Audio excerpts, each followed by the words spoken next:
1절부터 96절 말씀 같이 기도하고 말씀 읽겠습니다.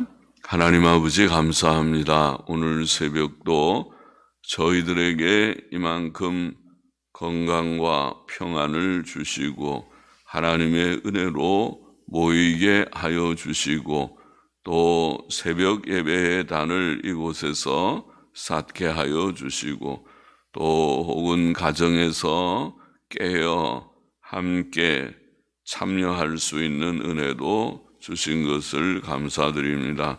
하나님께 영광이 되고 참여한 자들, 사모하는 자들, 입을 넓게 여는 자들에게 하나님께서 귀한 은혜와 복을 주시기를 소원합니다. 늘 성경 읽고 기도하는 것이 우리의 특권이 되고 복이 되게 하여 주시기를 소원합니다. 주님, 이 복잡한 세상, 수고로운 세상의 현실 가운데서도 주님 항상 기쁨과 감사함과 평안함을 잃지 않게 하여 주시고 주님 안에서 오늘도 힘있게 살아가는 하루가 되게 하여 주시기를 소원합니다.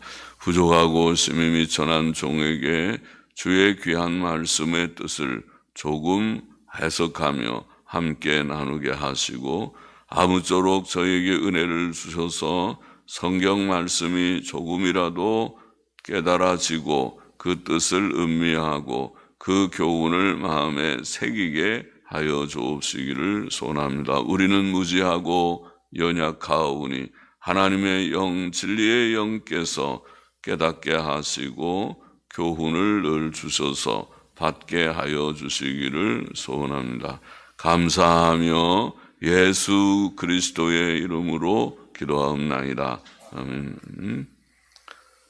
시편 119편 73절부터 96절 말씀 보겠습니다.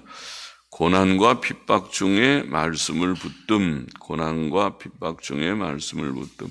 73절 보십시다. 주의 손이 나를 만들고 세우셨사오니, 세우다는 말은 형성하였다. 영어 성경은 표현을 형성하였사오니, 나를 만들고 형성하였사오니, 하셨사오니, 나로 깨닫게 하사 주의 계명을 배우게 하소서. 주를 경외하는 자가 나를 보고 기뻐할 것은 내가 주의 말씀을 바라는 영혼이다. 시편 저자는 하나님께서 우리를 만드셨고 형성하셨다고 말하면서 주의 계명을 깨닫기를 원합니다. 그의 계명, 하나님의 계명을 주셔서 우리로 배우며 깨닫게 하소서, 깨닫게 하소서, 주의 계명을 배우게 하소서, 그렇게 말하고 또 하나님을 경외하는 자들은 하나님의 말씀을 바라는 자들, 이렇게 깨닫고 배우기를 원하는 자들을 볼 때에 기쁨을 얻을 것이다. 그렇게 말합니다. 주를 경외하는 자가 나를 보고 기뻐할 것은 내가 주의 말씀을 바라는 영혼이라. 우리가 다 하나님의 말씀을 바라야 되겠고 창조자 하나님께서 주신 말씀이 무엇인지 깨닫기를 원하고 또 배우기를 원하고 그것을 사모합니다. 그리고 또 이런 형제들 간의 교제를 나눌 때에 기쁨이 넘치기를 원합니다. 다 하나님 경외하는 자들이니까, 하나님의 자녀들이니까, 하나님 좋아하는 자들이니까, 세상 사람들과 구별되는 자들이니까. 그렇죠? 75절 보시다. 여호와여, 내가 알거니와 주의 판단은 의로우시고 주께서 나를 괴롭게 하심은 성실하심 혹은 신실하심으로 말미암음이니이다. 지금 시편 저자는 고난 가운데 있다는 말이죠. 고난 속에서 이렇게 하나님의 말씀을 사모하고 있습니다. 구하오니 주의 종에게 하신 말씀대로 주의 인자하심이 나의 위안이 되게 하시며 주의 긍휼히 여기심이 내게 임하사 나로 살게 하소서. 주의 법은 나의 즐거움이니이다. 이렇게 말합니다. 우리의 고난은 하나님의 계명대로 된 것이라. 주의 판단은 의로우시고 주께서 나를 괴롭게 하심은 신실하심으로 말미암았다. 하나님의 공의로운 말씀대로, 신실하신 말씀대로 때때로 우리를 징책하셔서 고난을 우리가 겪기도 한다는 뜻이죠. 옳죠. 하나님께서는 항상 공의로 행하시는 신실하신 하나님이십니다. 그래서 우리가 고난 중에 누구를 원망하겠습니까? 이것은 나의 부족 때문에 내리신 일이 분명하구나. 그렇게 깨닫는 것이 좋겠죠. 그러나 하나님의 계명 안에는 인자하심도 있다. 그렇게 여기 말합니다. 구하오니 주의 종에게 하신 말씀대로 주의 말씀 가운데 주의 인자하심이 나의 위안이 되게 하시며 주의 긍휼히 여기심이 내게 임하사 나로 살게 하소서. 고난 중에 죽을 것 같아도 하나님의 인자하심이 있고 긍휼하심이 있어서 죽지 않을 것입니다. 죽지 않을 수 있습니다. 주께서 다시 살려주실 것입니다. 그래서 주의 법은 나의 즐거움이라고 그렇게 말합니다. 그러니 고난은 있지만은 하나님의 말씀 속에서 위안을 받고 즐거움을 얻고 다시 고치는 거죠. 내가 부족함이 무엇이었나? 나의 부족을 고쳐서 더 온전한 자, 겸손하고 선하고 진실하고 정직한 그런 경건한 자, 온전히 주님만을 바라는 자로 자라가게 될 것입니다. 변화되게, 그것이 성화의 과정이라고 말하겠습니다. 78절 보십시다. 교만한 자가 무고히 나를 엎드러뜨렸으니 혹은 걸고 넘어뜨렸다. 이런 표현입니다. 나를 걸고 넘어뜨렸사오니. 그렇죠. 악한 사람들이 괜히 우리를 걸고 넘어지는 그런 일들이 있죠. 교만한 자가 무고히 나를 엎드려뜨렸으니 걸고 넘어뜨렸사오니 저희로 수치를 당케 하소서. 그러나 나는 주의 법도는 명령이라고 하는 주께서 우리에게 주시는 삶의 규칙과 같이 이렇게 하거라 저렇게 하거라 하는 명령, 주의 명령을 묵상하리이다. 주를 경외하는 자로 내게 돌아오게 하소서. 그리하시면 저희가 주의 증거를 알리이다. 주의 증거를 알리이다. 옛날 영어 성경이나 근래 NASB 성경을 보니까 주를 경외하는 자들과 주의 증거를 아는 자들로 내게 돌아오게 하소서. 그렇게 번역을 했습니다. 우리는 그리하시면 조그만 글자로 우리는 새겨서 그렇게 번역했는데, 주를 경외하는 자들과 주의 증거를 아는 자들로 내게 돌아오게 하소서. 내 마음으로 주의 율례에 완전케 하사. 주의 율례에 완전케 하사. 이런 표현은 주의 율례 안에서 온전케 해달라고, 온전케 되게 해달라는 말이에요. 온전케 하사 나로 수치를 당치 않게 하소서. 고난 속에 있지만은 말씀 속에서 온전한 자가 되기를 구하는 그런 중심을 가지고 있죠. 시편 저자는 교만한 자들이 무고히 그를 걸고 넘어뜨렸으니 그들로 수치를 당케 하기를 구하며, 그러나 그런 상황에서도 하나님의 명령을 묵상했습니다. 명령을 묵상했습니다. 또 그는 하나님을 경외하는 성도들이 돌아와 자기와 교제케 하시며 자신을 말씀 안에서 완전케 하시기를 구합니다. 진실한 성도들, 하나님을 경외하고 말씀대로 살고자 하는 자들이 모여 교제하는 교회, 그것이 참 복된 교회죠. 모두들이 성화를 향해서 열심히 서로 혹 부족이 있으면 충고도 해주고 그렇게 하나님을 경외하고 온전에 이르는, 그것이 참 교회의 모습입니다. 그것이 아니라 스스로 높은 마음을 가지는 자들이 회는 그렇게 아름다운 모임이 못 됩니다. 겸손하게 주의 말씀을 열심히 듣고 받고 또 온전에 이르도록 힘쓰는 그런 성도들의 회를 사모합니다. 81절 보십시다. 나의 영혼이 주의 구원을 사모하기에 피곤하오나 나는 오히려 주의 말씀을 바라나이다. 고난 중에서 하나님의 구원과 위로를 사모하지만은 그러나 금방 하나님이 응답하시는 것 같지 않아 보이죠. 그래서 피곤하다고 말합니다. 그러나 나는 오히려 주의 말씀을 바라나이다.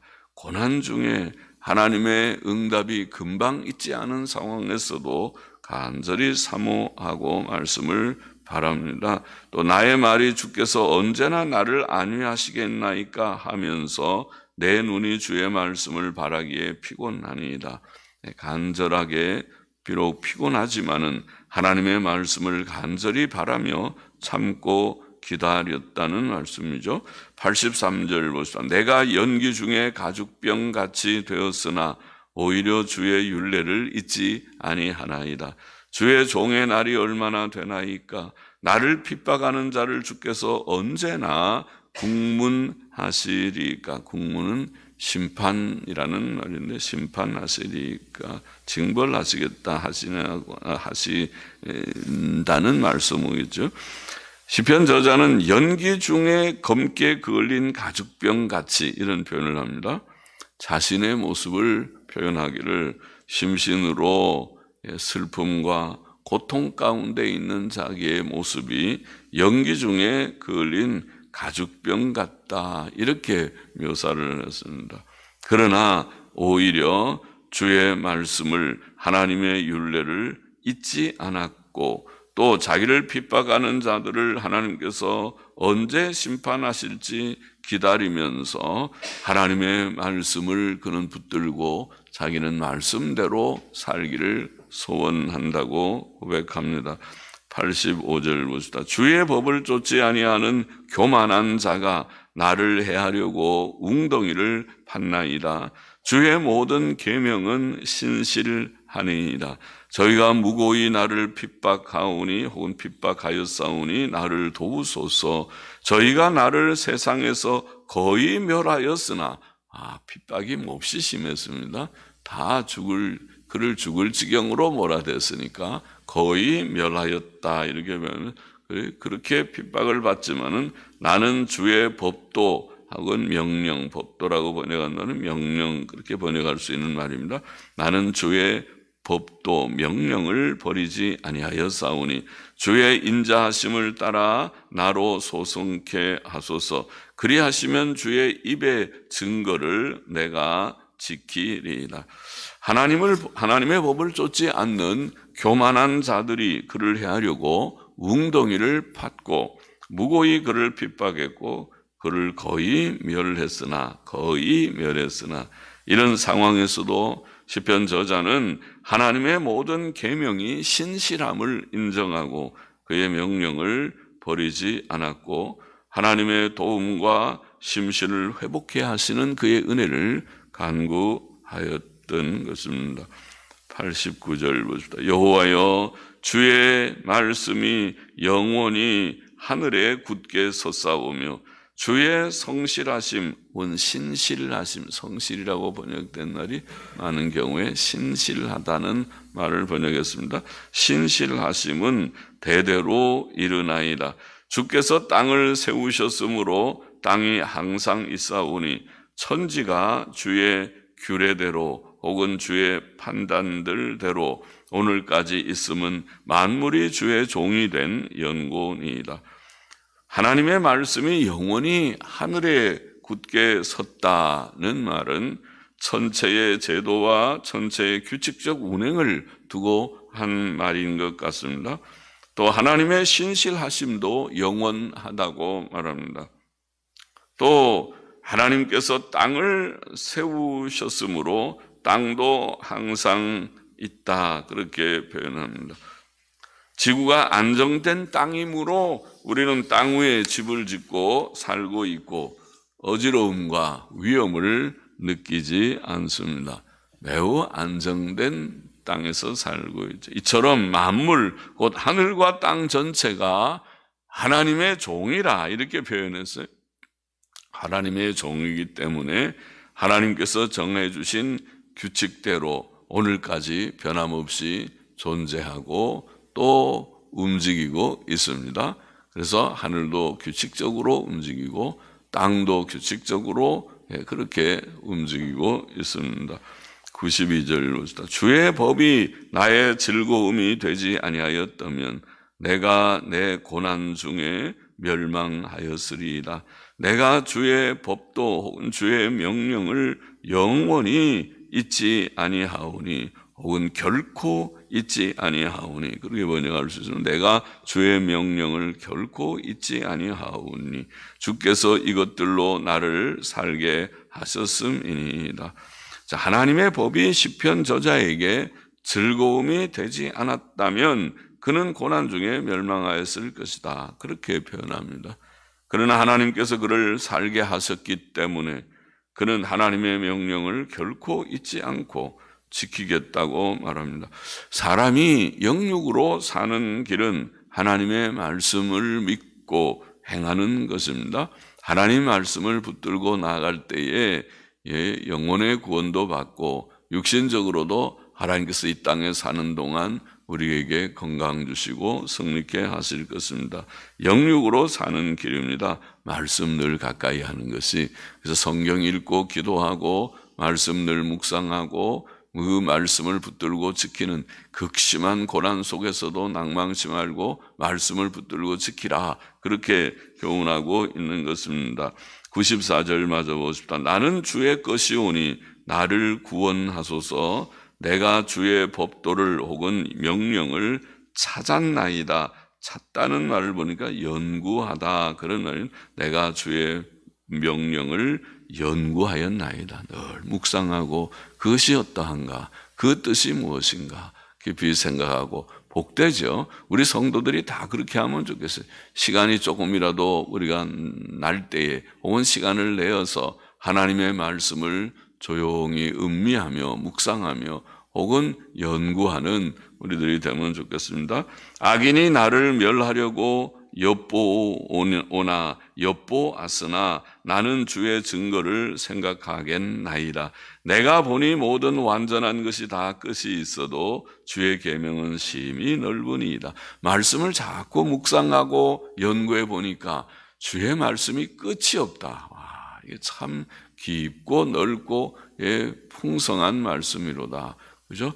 성경책은 웬만한 책처럼 한 번, 한두 번 읽으면은 다 마스터한다고 그러죠. 다 우리가 다 통달할 수 있는 그런 책이 아니고 얼마나 풍성한지 읽고 또 읽어도 깨달아지고 참 신기한 책이고 풍성한 책이다. 그런 말이죠. 하나님의 백성된 표는 하나님의 말씀을 귀하게 여기고 사랑하고 읽고 연구하는 것이요. 하나님께서는 그런 자들을 구원하실 것입니다. 시편 저자는 악인들의 위협 속에서도 하나님의 말씀을 생각했습니다. 하나님의 말씀, 그 성경 말씀의 내용이 심히 깊고 풍부함을 그는 깨닫고 있습니다. 본문의 교훈을 좀 정리해 보십시다. 첫째로 우리는 고난이 하나님께서 주신 것이고 그가 그의 긍휼로 우리를 구원하실 수 있음을 알고 고난도 하나님의 공의와 신실하심의 표요. 그러나 그 고난 속에서도 하나님의 인자와 긍휼이 있다는 것을 깨닫고 고난 중에도 하나님의 말씀을 배우고 묵상하고 즐거워하고 지키고 온전케 되기를 시편 저자처럼 우리도 원해야겠다. 고난 속에서도 하나님의 긍휼이 있다. 고난은 하나님의 공의와 신실하심의 표이지만은 하나님의 인자와 긍휼하심도 하나님 말씀 속에 다 있으니까 그 하나님의 인자와 긍휼하심의 약속을 붙들고 말씀을 묵상하는 자가 되어야겠다는 것이고, 둘째로 우리는 때때로 고난 중에 심히 피곤할지라도 하나님을 믿고 그의 구원을 참고 기다리며, 이 시편 저자는 하나님의 피곤하도록 말씀을 그가 사모하고 하나님의 구원을 사모했습니다. 참고 기다리는 것이 믿음이구나. 참고 기다리는 믿음. 참고 기다리고 그의 말씀을 잊지 말고 붙들고 끝까지 지켜야 한다고 보이고 있습니다. 하나님께서는 우리를 핍박하고 해치려는 교만한 자들을 징벌하실 것입니다. 하나님께서 공의로 모든 역사하심을 보여주실 것입니다. 또 우리를 그 고난에서 건져 주실 것입니다. 어려운 문제들은 오고 가지만은 그러나 하나님께서 그 모든 문제의 해결자가 되실 것입니다. 우리는 하나님의 인자하심 속에서 하나님께서 우리에게 심신의 회복을 주실 것을 기대하고 참고 기다리며 말씀 붙들고 나아가야 하겠다는 것입니다. 그리고 셋째로 우리는 하나님의 말씀의 진리성과 가치를 알고 하나님 말씀을 즐거워하고 결코 잊지 말고 결코 영원히 하나님의 명령을 하나님의 법도를 잊지 아니한다. 그런 표현을 했죠. 또 그 말씀을 찾았다, 연구했다. 그 말씀을 늘 묵상하고 연구하고 그 말씀을 생각하고 붙들어야겠습니다. 결국 고난 가운데서 하나님의 말씀을 붙들면 이게 시편 119편의 전체적인 그러한 주제와 같고 또 요지와 같아 보입니다.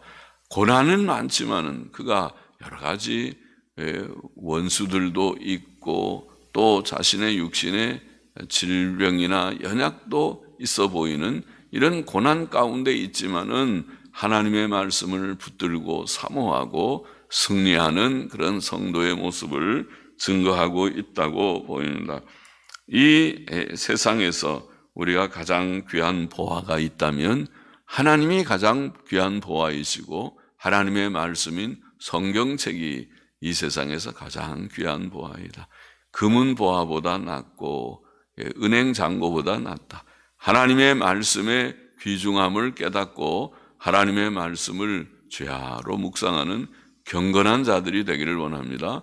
성숙하게 성화되어 가는 온전한 자들이 되기를 원합니다. 믿음 있는 자가 되기를 원합니다. 주님을 믿고 말씀대로 살아가는 우리 모두가 되어야 하겠습니다.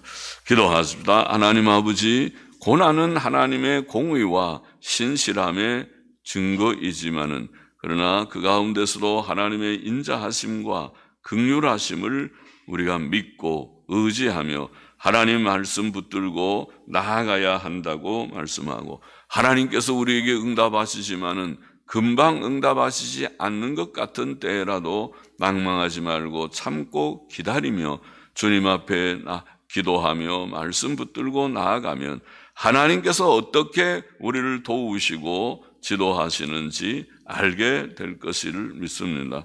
또 하나님의 말씀의 가치를 깨닫고 그 말씀을 즐거워하고 그 말씀을 우리가 연구하고 그 말씀을 붙들고 그 말씀대로 진행해 나아가는 그러한 저희들이 되게 하여 주시기를 원합니다. 아버지, 세상의 그 무엇보다도 하나님의 말씀의 가치를 주님 깨닫는 우리들이 되게 하여 주셔서 오늘도 말씀 앞에 저희들이 있듯이 날마다 하나님의 말씀을 개인적으로도 읽고 또 함께 모여 저희 읽고 묵상하는 일을 귀히 여기고 중히 여기고 복으로 여기고 하나님께서 이 말씀을 우리에게 주지 아니하시면 우리의 심령이 가랄까 주님이여 염려하며 하나님의 말씀을 사모하는 우리 모두들이 되게 도와주시기를 원하고 말씀 붙들고 고난의 이 세상의 현실 가운데서도 낭망하지 않고 승리하는 우리 모두가 되게만 하여 주옵소서.